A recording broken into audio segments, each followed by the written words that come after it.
Being a former scientist, today I'll be starting with your bio class.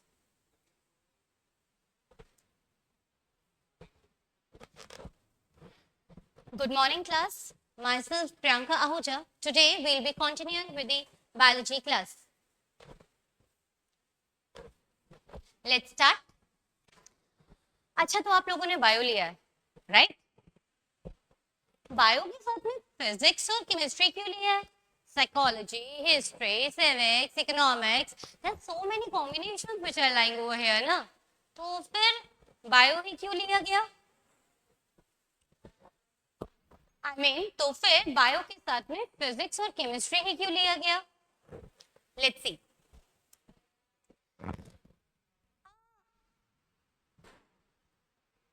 Bio को पढ़ाने के लिए तो we are having a complete year, right? This is your very first class. But bio को समझने के लिए आज की क्लास बहुत इंपॉर्टेंट है. ये जानने के लिए कि एक्चुअली में बायो क्या है, today we will be having an introductory class which will be based on कि हम बायो को फिजिक्स और केमिस्ट्री के कॉम्बिनेशन के साथ ही क्यों लेते हैं. which will be based on कि बायो जो है हमारे पास में वो है क्या. Bio living thing, living paradise actually में इंडिकेट क्या करता है. So let us start. इससे पहले कि हम एक्चुअली में बिगिन करें अपनी क्लास के साथ में, there's a little recapitulation. Let us start with कि क्या क्या हमें याद है. हमें याद है साइंस क्या होती है? Yes, very good. Science means to know, right?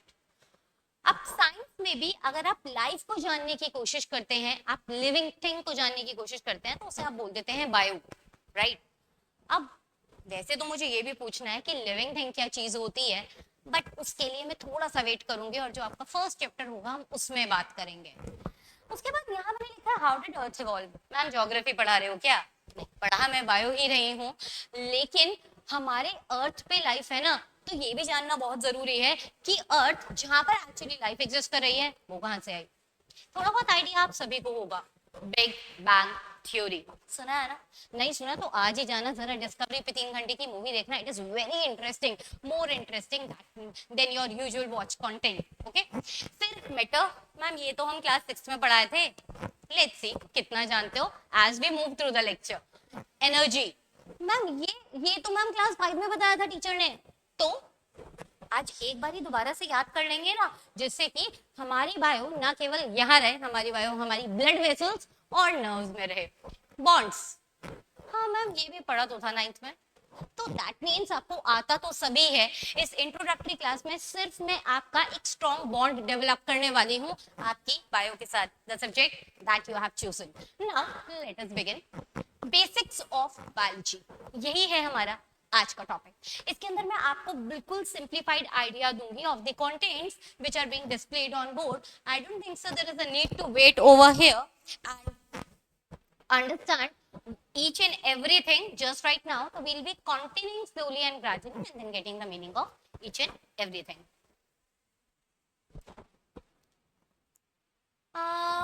Okay, there is something interesting over here, right? क्या है ये?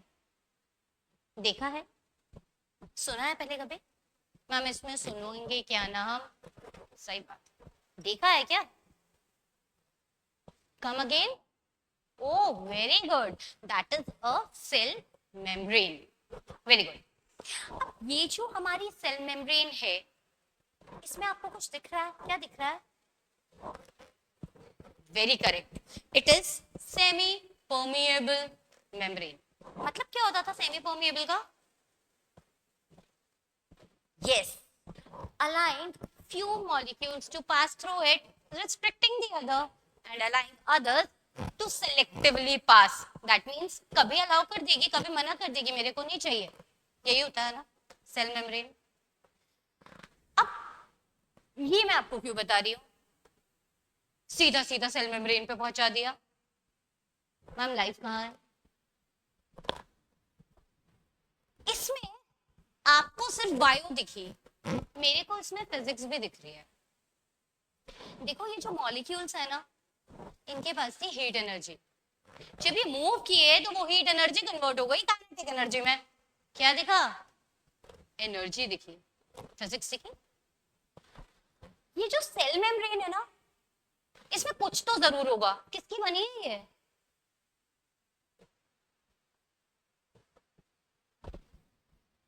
क्या खाते हो आप?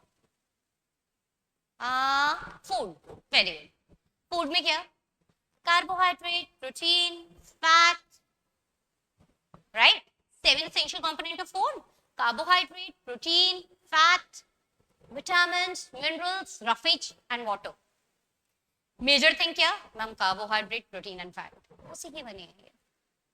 तो केमिस्ट्री की बात की मैंने जानने की कोशिश किया कि ये किस चीज की बनी है, क्या इसका कॉम्पोजिशन है, तो आई बी कंसर्न्ड विद केमिस्ट्री। क्या हो रहा है, कभी केमिस्ट्री कह रहे हो, कभी फिजिक्स कह रहे हो, बायो कहाँ है? यही है bio. Bio is the integrated science. That's what my question was कि बायो के साथ आपने फिजिक्स और केमिस्ट्री का कॉम्बिनेशन क्यों लिया? बिकॉज बायो एक्चुअली में इंटीग्रेटेड साइंस है, जिसको आप फिजिक्स और केमिस्ट्री के कॉन्सेप्ट्स के साथ ही पढ़ सकते हैं। इसीलिए आज जो मेरा प्रेजेंट लेक्चर है वो मैं उन वाले टर्म्स पे इन्वेस्ट करने वाली हूँ जो फिजिक्स और केमिस्ट्री के टर्म्स मेरे बायोलॉजी में यूज में आएंगी, राइट? उससे क्या फायदा होगा? उससे ये फायदा होगा, आप फिजिक्स में कितने भी अच्छे हैं, आप फिजिक्स में कितने भी थोड़ी सी कमी है, तो वो मेरी बायो को हिट नहीं करने वाली है। मेरी जो बायो है उसके अंदर मैं सिर्फ एक ही चीज से कंसर्न रहूंगी, 360 ऑन 360 इन माय बायोलॉजी। उसके लिए जितने भी कॉन्सेप्ट्स मुझे चाहिए इधर से या उधर से, वो मैं आज ही इंट्रोड्यूस कर दूंगी। Now biology is an integrated science, जैसा कि हम ऑलरेडी समझ चुके हैं अपनी पहली स्लाइड से। उसी का प्रूफ दूंगी मैं एक और पिक्चर से। क्या है ये? मैम लैंडस्केप है, आप ड्राइंग भी कराने वाले हो क्या? नहीं, ड्राइंग तो नहीं कराऊंगी। क्या दिख रहा है इस पिक्चर में हमें? पानी, land, atmosphere. What we are visualizing here? We are visualizing here hydrosphere, lithosphere and atmosphere. I'm very much sure ये वाले words तो आपको known होंगे ही। Hydrosphere means the water. Lithosphere means the land. Atmosphere means the gaseous blanket. True? और कुछ भी दिख रहा है क्या? नहीं? अरे वेरी गुड, फोटोसिंथेसिस दिख रही है, क्या बात है, बहुत बढ़िया। तो फोटोसिंथेसिस तो करेंगे तभी खाना बनाएंगे। क्या?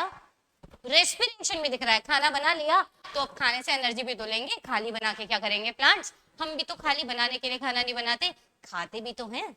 उसी तरह से प्लांट भी रेस्पायर भी जरूर करेंगे। तो ठीक है, फोटोसिंथेसिस दिख गया, रेस्पिरेशन दिख गया, इकोसिस्टम दिख गया, दैट मीन्स हमें बायोलॉजी दिख गई, फोटोसिंथेसिस, रेस्पिरेशन, केमिकल रिएक्शंस दिख गए, केमिस्ट्री दिख गई, फिजिक्स मैं बता देती हूँ, मैटर दिख गया और मैटर से रिलेटेड एनर्जी भी मिल गई। क्यों? फोटोसिंथेसिस हुआ तो लाइट एनर्जी भी तो कंज्यूम हुई होगी, रेस्पिरेशन हुआ तो फूड से मिलने वाली एनर्जी भी तो मिली होगी, right? So again the proof that biology is an integrated science having physics, chemistry and biology. That's why your combination stand as it stands PCB. तो इतनी बात तो क्रिस्टल क्लियर हो गई कि कभी कोई भी मुझसे सेशन के बीच में ये नहीं पूछेगा मैम बायो तो अच्छी लग रही है, ये फिजिक्स के डेरिवेशंस नहीं हो पाते, आपने हमें फिजिक्स क्यों दिला दी, साथ में साइकोलॉजी दे देते ना। समझ गए ना?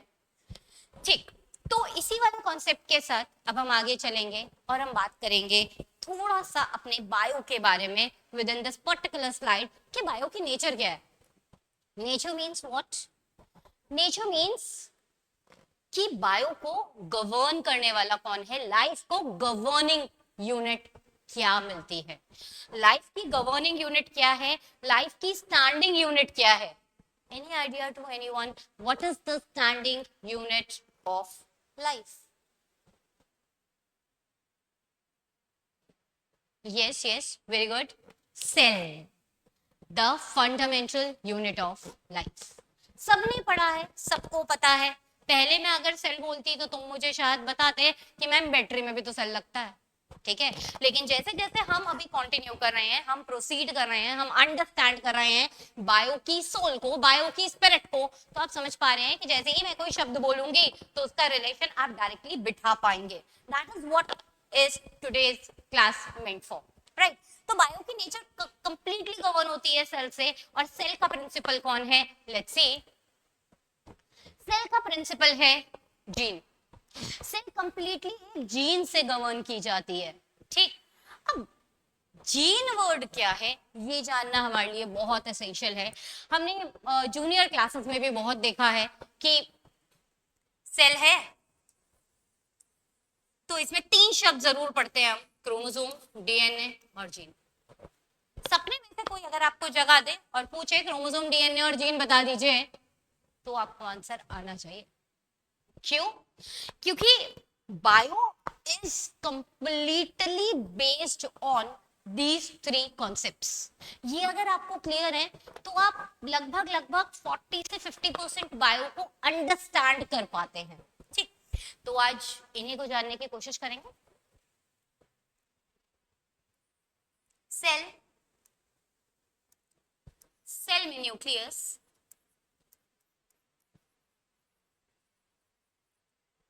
और न्यूक्लियस में पड़ा है कोई धागा सा, ठीक। Thread like structure in the nucleus of the cell, what I said, thread like structure in the nucleus of the cell is chromosome, ठीक है। क्या है? धागा है। कहाँ है? न्यूक्लियस में। किसके? सेल के। बात खत्म। अच्छा, हम लोगों ने धागा तो देखा है ना, किसका बना होता है? वेरी गुड, फाइबर्स का बना होता है। तो ये क्रोमोसोम भी धागा है। कोई तो केमिकल कंपाउंड इसे भी दे दो, कोई तो फॉर्मिंग यूनिट इसे भी दे दो। Chromosome is made up of DNA, सही बात है। अच्छा, अगर मैं आपसे पूछ लूं डीएनए क्या है? DNA is the chemical compound which forms the chromosome. So here you have got the definition of 2 things. What? Chromosome is the thread-like structure present in the nucleus of the cell. The chemical compound which forms up the chromosome is deoxyribonucleic acid or DNA. दो definitions clear हो गई? Let me come up once again, क्योंकि ये बड़ा crucial concept है। मैंने आपसे कहा कि nature of bio is completely dependent on the cell, right. Cell के अंदर फिजिक्स और केमिस्ट्री कैसे इन्वॉल्व होगी उसके बाद भी अभी करेंगे, कहेंगे नहीं तो मैम आपने तो फिजिक्स केमिस्ट्री से शुरू किया था। वही हूँ जहां जहां जैसे जैसे कॉन्सेप्ट्स चलाऊंगी वैसे ही चलाऊंगी, ठीक। But nature of the life is completely governed by the cell. Cell का प्रिंसिपल कौन? सेल का प्रिंसिपल है हमारा जीन। मैम वो तो बताया ना, आएगा। तो इस जीन को पढ़ने से पहले हमारे लिए बहुत इंपॉर्टेंट है कि हम क्रोमोसोम और डीएनए को समझें। क्रोमोसोम क्या चीज है? Thread like structure in the nucleus of the cell. Thread like structure in the nucleus of the cell. Chemical compound which form the chromosome is deoxyribonucleic acid. तो यानी कि धागा, क्रोमोसोम और उसको बनाने वाला डीएनए। खत्म बात, समझ बात। अब जीन, जिससे बात हमने शुरू की थी, इस धागे को अगर मैं थोड़ा सा कंडेंस करा दूं तो ये कुछ इस तरह से नजर आता है, ठीक है। इसमें कुछ यूनिट्स होती हैं या इसमें कुछ पार्ट होते हैं जिनको हम कहते हैं कि उनके पास में मैसेज है,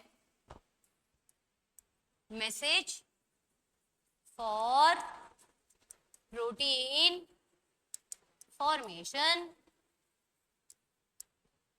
कहना से पार्ट ऑफ क्रोमोसोम और डीएनए, क्योंकि क्रोमोसोम बना तो डीएनए का ही हुआ है ना। पार्ट ऑफ क्रोमोसोम और DNA which will be forming a protein, ठीक। और बायो की भाषा में विच कैन एनकोड प्रोटीन, उसको बुलाते हैं हम जी। समझ गए बात? क्या कहना चाह रहे हैं हम ये कहना चाह रहे हैं कि nature of biology is dependent on cell. Cell का प्रिंसिपल जीन। जीन कौन? सुना ना, पहचान कौन? जीन आएगी क्रोमोसोम डीएनए को समझने के बाद. Chromosome is the thread like structure present in the nucleus of the cell. Chromosome is made up of chemical compound that is the DNA. Part of chromosome or DNA which encode for protein is gene. ये तीन definitions अगर आपको clear है, ये तीन बातें अगर आपको क्लियर है, तो आपने बायो का बेस समझना शुरू कर दिया. ठीक. नाउ अब एक मैं यहाँ टेस्ट डालना चाहती हूँ. 99.9% डीएनए आपका और मेरा सेम ही होता है, यानी जीन्स में भी सिमिलरिटी होगी ना. फिर ऐसा कैसे कि तुम तो 6 फीट की, मैं तो 5 की, तुम टॉल मैं शॉर्ट, तुम्हारी आंखें ग्रे मेरी ब्लैक.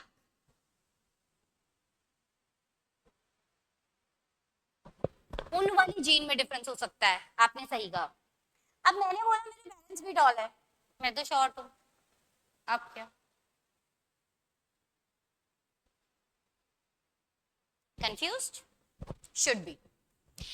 अब आता है नेक्स्ट कॉन्सेप्ट जिसका आंसर हमें इस वाले पर्सपेक्टिव से मिलेगा. The concept is nurture. Hilly area के लोग जो हैं वो छोटे होते हैं, प्लेन्स के लोग टॉल होते हैं, राइट? हिली एरिया में जाओ, उनके गाल एकदम लाल, हमारे पेल है तो पेल सही, बेटा ठीक है, थोड़ा बहुत फ्रूट खाते हो तो थोड़े हेल्दी लगते हो. ऐसा क्यों? ऐसा इसलिए कि नर्चर भी बहुत इंपॉर्टेंट है सेल के नेचर को समझने के लिए. हम अपने सेल को क्या एनवायरमेंटल फैक्टर्स देते हैं, उसके अकॉर्डिंग हमारी जो जीन्स हैं उनके बिहेवियर को हम ऑल्टर कर सकते हैं. अगर हमें पता है सपोजिंगली किसी की जेनेटिक्स में शॉर्ट हाइट है, तो आप उसे बचपन से ही एनवायरमेंटल फैक्टर अच्छे दीजिए, आप उसको एक्सरसाइज कराइए, आप उसको न्यूट्रिटिव फूड दीजिए, वो ऑटोमेटिकली टॉल हो जाएगा, क्योंकि हमने जीन के बिहेवियर को नर्चर के थ्रू बदल दिया. ठीक. तो अब नेक्स्ट स्लाइड टर्न हो गई है, तो मैं पिछले वाली स्लाइड को फटाफट से एक बार ब्रीफ में बता देती हूँ. क्या कहा हमने अभी तक कहा biology is an integrated science. Integrated science means what? It will be based on concept of physics and chemistry, right? and it would be having its own soul which is standing in the cell.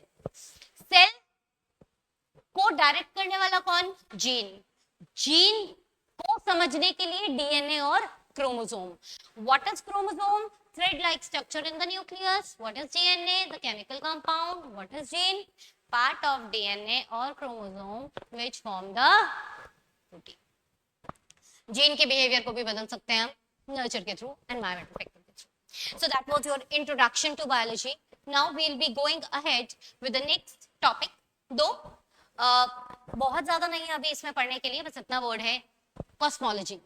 जिस अर्थ पे हम रहते हैं, जो कि हमारे universe का part है, उसके ओरिजिन, उसके एवोल्यूशन और उसकी टॉपोग्राफिक स्टडी को हम लोग कॉस्मोलॉजी के नाम से जानते हैं, जो कि मैंने अभी आपको स्टार्टिंग में कहा भी था. बिग बैंग थ्योरी देखिएगा, बहुत इंटरेस्टिंग लगेगी. उससे आपको थोड़ा बहुत हिंट मिलेगा कि the planet earth, right, how did it actually got the life. पढ़ेंगे इसे डिटेल में in the subsequent chapters. Now मैंने तुमसे स्टार्टिंग में कहा था मैं फिजिक्स और केमिस्ट्री की बात करने वाली हूँ. मैं थोड़े बहुत वो वाले टर्म्स इंट्रोड्यूस करने वाली हूँ जो कि मेरे बायो में इंट्रोड्यूस होंगे, जो कि मेरे बायो में मैं चलते फिरते बोलूंगी. तो ऐसा नहीं होना चाहिए मैम इसका मतलब समझ में नहीं आ रहा, तो इसलिए आज ही हम उन वाले कॉन्सेप्ट्स को ले लेंगे जो हमें हमारे सिस्टर सब्जेक्ट से मिलने वाले हैं, जैसे कि हमारी बेटर अंडरस्टैंडिंग रहे हमारी बायोलॉजी में. पहला कॉन्सेप्ट है एनर्जी. सबको पता है एनर्जी क्या है energy? Very good. Ability of anything to do its work. मैंने एनीथिंग क्यों बोला? आप जिस चेयर पे बैठे हैं, अगर इसके अंदर भी एनर्जी है, इसका भी कुछ पावर है, ठीक, हमारा भी कुछ पावर है, हमारा भी कुछ एनर्जी है. तो what is energy? Energy is the potential of a body to do work. ठीक, उसके खुद के पोटेंशियल को बोलते हैं एनर्जी. ठीक, इसी के साथ में मैंने आपसे बोला था कि एक और भी हमें वर्ड दिखा था बार बार, मैटर. तो मैटर और एनर्जी, इनमें क्या डिफरेंस होता है? Matter is anything which occupies space and has मास.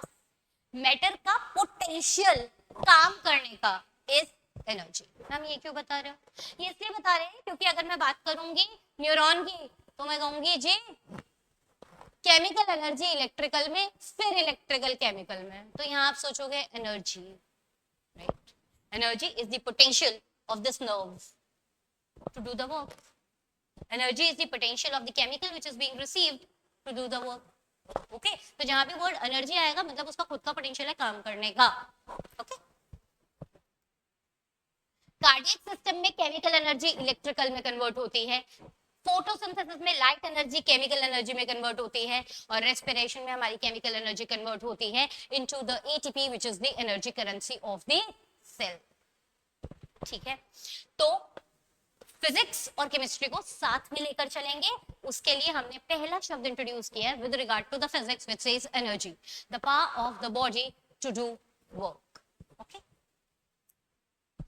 अब एनर्जी की बात ऑलरेडी हम कर चुके हैं. This is photosynthesis, light energy getting converted to the chemical energy. We will be studying in detail later. Matter, matter क्या है? जैसे ही मैटर बोलते हैं हम, जैसे ही दिमाग में तीन चीजें आती हैं, सॉलिड, लिक्विड, गैस. चौथी स्टेट भी इंट्रोड्यूस हो गई है, प्लाज्मा. और एनर्जी दे दो, प्लाज्मा. तो हम क्या देख पा रहे हैं? हम देख पा रहे हैं कि अगर हम मैटर को एनर्जी देंगे तो ये अनस्टेबल फॉर्म में कन्वर्ट होगी ना. मैंने सॉलिड को एनर्जी दिया तो लिक्विड बन गया. लिक्विड कैसा है? ज्यादा मूविंग है, इधर उधर भागेगा.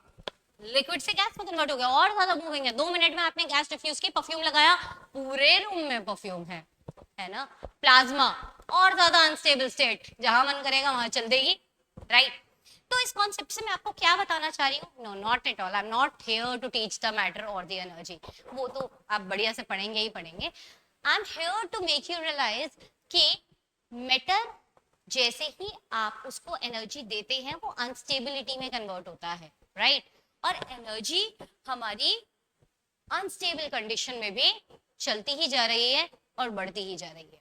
जैसे कि अगर मैं आपसे बोलूं बेटा 2 महीने बाद आपका टेस्ट है, प्रिपेयर करना शुरू करो, आप मुझे कहोगे हाँ मैम करेंगे. कब करोगे? मैम कल से पढ़ना शुरू करते हैं, परसों से पढ़ना शुरू करते हैं. मैं देखो बेटा कल को टेस्ट है, पढ़ना शुरू करो. अच्छा मैम कल टेस्ट है, आज घर जाते ही पढ़ूंगा. बेटा अभी 5 मिनट में टेस्ट है. ओ माय गॉड, 5 मिनट में टेस्ट है, कॉपी लीजिए, जल्दी पढ़ेंगे. दैट मीन्स क्या? हम है मैटर, हम पे प्रेशर बढ़ा, हम पे टेम्परेचर बढ़ा, हम हो गए सुपर डुपर अपने एनर्जी को एक्टिवेट करने वाले. हम पे टेम्परेचर कम, हम पे प्रेशर कम, हम आराम से चलने वाले. यानी कि मैटर जो है वो अनस्टेबिलिटी की तरफ कन्वर्ट होता है with increase in pressure and temperature, whereas energy sustains as it's depicted. एक चीज और जो बहुत इंपॉर्टेंट थी, स्लाइड 2 में टर्न कर चुके हैं लेकिन बता देती हूँ. देखो ऐसा है, हम लोग जो चल रहे हैं ना वो एनर्जी के इंटरकन्वर्जन पे ही चल रहे हैं. जैसा कि मैंने आपको बोला कि energy is very important. Matter की अनस्टेबिलिटी चलती है, वो वापस भी आ जाता है as and when the situations get balance, अगर लिविंग ऑर्गेनिज्म की बात करूं. लेकिन एनर्जी की जो इंटरकन्वर्जन है वो बहुत इंपॉर्टेंट है. जैसे यहां से मैं आपको एक छोटी सी बात कहती हूँ, आपको भगवान जी ने क्या देके भेजा है? एक्सक्रीटरी सिस्टम दिया है ना, किडनी. रेस्पिरेटरी सिस्टम दिया है ना, लंग्स. और क्या दिया है? Heart, brain. इतना सब कुछ आपको मिल सकता है, इतना सब कुछ आपको मिल सकता है, तो क्या आपको एनर्जी का पैकेट देके नहीं भेज सकते थे? दे देते. ना खाने का झंझट, ना कमाने का झंझट, और ना ही इधर से उधर भागने का झंझट.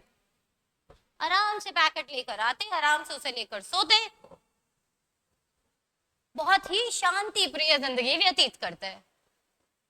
तो आज यही एंड करूंगी. सोचना तुम्हें एनर्जी का पैकेट क्यों नहीं मिला, क्यों तुम्हें खाना खाना भी है, पचाना भी है, और फिर उससे एनर्जी भी लेनी है ना? सोचना. And we'll meet tomorrow. Thank you so much. Stay tuned. Take care. Bye-bye.